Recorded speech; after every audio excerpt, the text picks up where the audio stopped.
Hello friends, now we are going to study Francis Bacon of travel. Travel is nothing but moving on from one place to another place.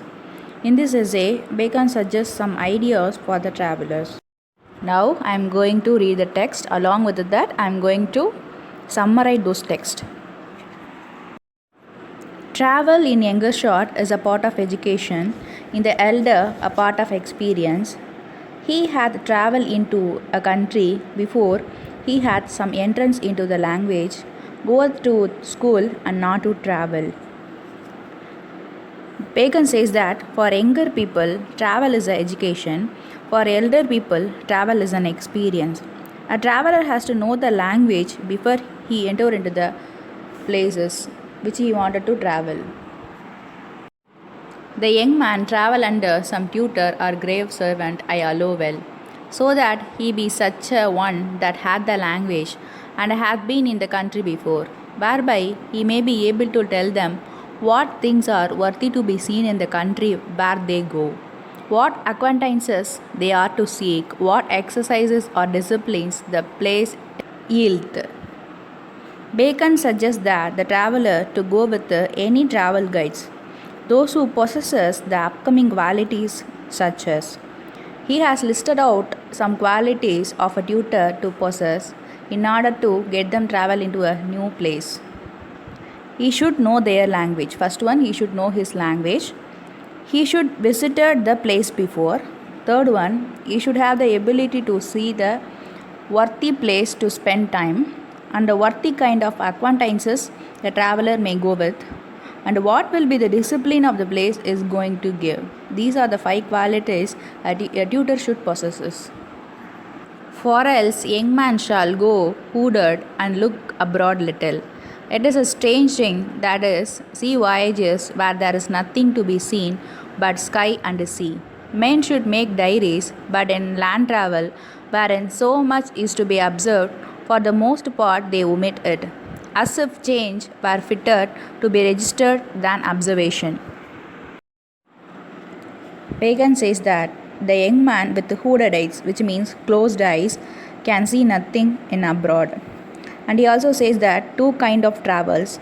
First one is sea voyage and the second one is land travel. Sea voyage where they can see sea and sky alone, but in land travel they have many things to see. He suggests them to take diaries with them.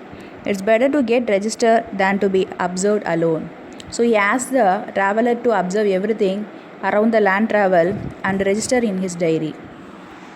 Let diaries therefore be brought in use. The things to be seen and observed are the courts of princes, especially when they give audience to ambassadors, the courts of justice while they sit and hear causes, and so of consistory ecclesiastic, the churches and the monasteries with the monuments which are therein extant, the walls and fortifications of cities and towns, and so the heavens and harbors, antiquities and the ruins, libraries, colleges, disputations and lectures, where any are shippings and navies, houses and gardens of estates, and pleasure near great cities, armories, arsenals, magazines, exchanges, buses, warehouses, exercises of horsemanship, fencing, training of soldiers, and the like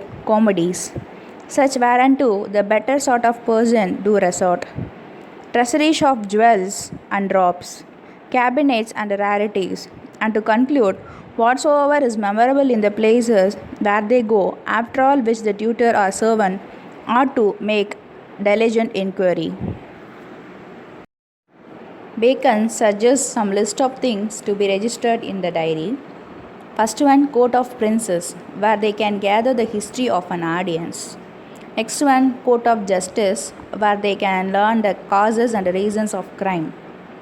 Third one, he has listed out some important places where we have to visit when we are traveling. Churches and monasteries. Monasteries is a place where monks live.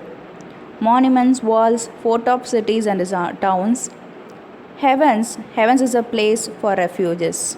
And harbors, antiquities. Antiquities is a civilization middle age. Ruins, which means distracted places. Libraries, colleges, and disputation. Disputations means the place where they are conducting academic debate. Lectures, shipping, navies, houses and gardens, and armories. Armories means storehouse for weapons. And arsenals mean manufacture of the weapons. Magazines and buses. Buses means commodity and a money market. Warhouses, exercise of horsemanship, fencing, training of soldiers, and comedies. Comedies like the shows they are showing in the theatres. Jewels and robes, cabinets and rarities. These things the tutor should be expert of driving the traveler. There are the places where they can create memories. As for trims, makes, feasts, weddings, funerals, capital executions, and such shows, men need not to be put in mind of them, yet are they not to be neglected. Bacon suggests some list of things a traveler not to think of, which means he needs to avoid. First one, trims. Trims means public shows, makes, feasts, weddings, funerals, and capital executions. Still, he doesn't want to neglect this. If traveler wish to see this, he can see those places. It is left to traveler's wish. If you will have a young man to put his travel into a little room and in short time to gather much, this you must do. First, as was said, he must have some entrance into the language before he goeth. Then he must have such a servant or tutor he knoweth the country, as was likewise said. Let him carry him also some card or book describing the country where he travelled, which will be a good key to his inquiry. Again, he starts giving opinions about the travels. He repeats the same thing. He asks a traveler to settle in a little room to gather information about the place. He must know the basic language and he should go with a servant or a tutor who knows the place well. He should carry a card or informatory book which has the information about the country, so it is easy for them to travel. Let him keep also a diary. Let him not stay long in one city or town, more or less as the place deserveth, but not long. Nay, when he stayeth in one city or town, let him change his lodging from one end and a part of the town to another, which is a great adamant of acquaintance. Let him sequester himself for the company of his countrymen, and diet in such places where there is good company of the nation where he travelled.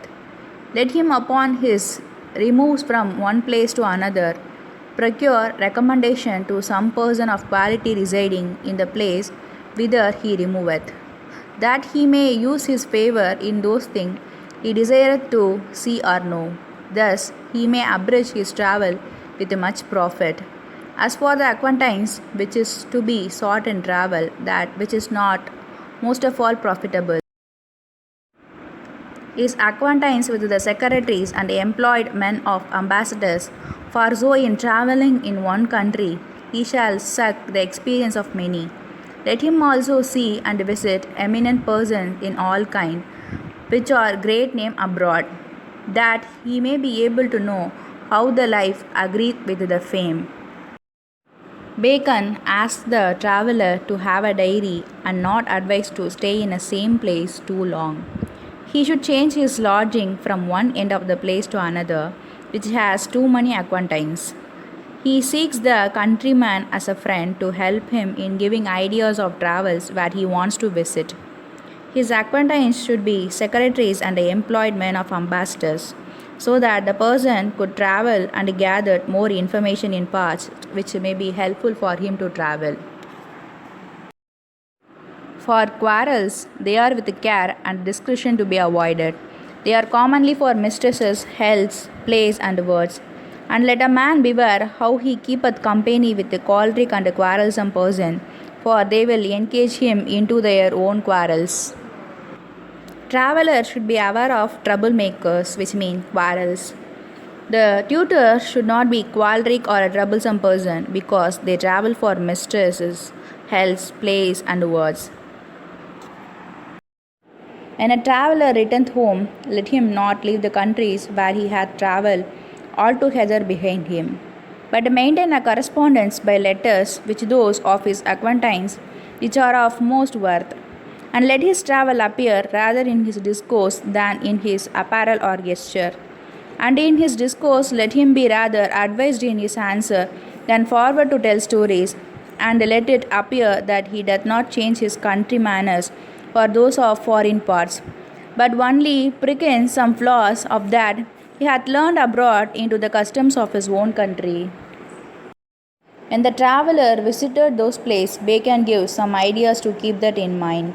He should not left all the things he gathered in travel.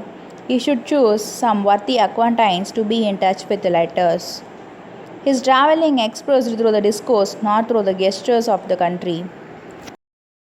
He should tell stories about the travel. He should not impose any manners in foreign by neglecting his own country manners. Instead, he should cultivate some pleasant memories and customs or worth to be followed in his own country. Thank you, friends. So far we have seen of travel. Next we will be seeing of friendship.